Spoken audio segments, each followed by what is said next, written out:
all of us, grown up, especially like I think for me, like I did kind of go through this part of my life where I realized I was different, and so whether you want to take that answer or that question first, or Olivia or Shane, um, was there anything like any time in your life that you felt like you recognize that you were different and that you're Hmong?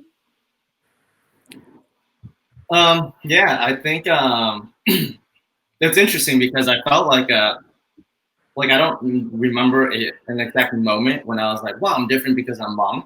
But I think growing up, it was quite funny because I grew up in a church family. And in the 90s, that was a big taboo, right? And I actually remember growing up just thinking I'm different from other Hmong people, even though I am Hmong. So I had like the opposite issue almost. Like I just remember always like I was always hearing my parents being made fun of. They're always getting criticized, and like our own relatives would talk about them behind their backs and like laugh at them for being different. Yeah. And I just remember it being like, wow, like I'm Hmong, but I'm not like that kind of Hmong. So I always noticed there was a little bit of a difference there. I don't think it was until like I started hanging out with like white folks that I really noticed like, well, wow, I am Hmong and you guys are white. Like, I think that was when like it really hit me, like the culture shock. So Yeah. I think for me, like growing up, I grew up in Merced, where there was a huge Hmong population, and the apartments that we lived in, there was a ton of Hmong people there, or like other Asian ethnicities, and so I didn't really feel like I was different, right? And up until I moved to Oregon, where it's like Mikada and Dausana, um, though I never really felt that I was different in regards to like my race, but I did feel the difference that I was poor, which is a different topic that we could talk about. But like growing up, I've never felt like I was there's never been I guess an instance or like a experience where I'm just like, God, I'm so different from everybody. I've always felt like growing up in a community where there's Hmong people, I fit right in. And then growing up here, it's like you know that you're different, but not in a sense where it's like bad. Yeah. So I can totally relate because I actually grew up in Fresno, and we lived in like those apartment buildings where, like everybody was Hmong, and so you saw all Hmong people, you played with all Hmong people. It wasn't until I had like these two incidents that happened and they were with people that were not Hmong, and so like tutor said, it's like that happens, and then you recognize that you're actually different and you're not just with Hmong people all the time. So the first one was so when I was in elementary school, we used to have like the fundraisers where you would sell chocolate for $1. And so we went around like knocking on doors and asking people to buy those for school. And we had, I still remember, like even thinking like today, I still get a little bit scared because so imagine it was like me and my friend walking down the street, and then all of a sudden there was this little kiddo boy, like running in front of us, and I mean he was probably like middle schooler, so bigger than us. So there was this little kiddo boy running in front of us, and I just thought, oh my gosh, this is where I get beat up. I'm gonna get hit in the face.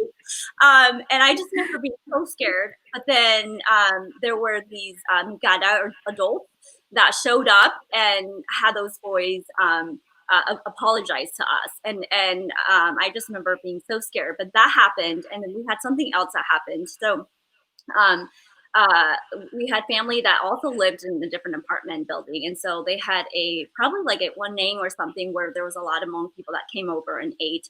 And I remember like just playing with the kids, and this is when I was still 8 or 9, and so playing with all the other kids, and then all of a sudden there's this Gada girl like coming into the apartment, like the kind of like the outside of the apartment, so not into anyone's apartment, but just like coming into the apartment, and there's all these other Mikada girls, and they were driving, and so I'm thinking they were probably at least like high schoolers, and so they like came in, and started like stripping this Mikada girl, like all her clothes and beating her up.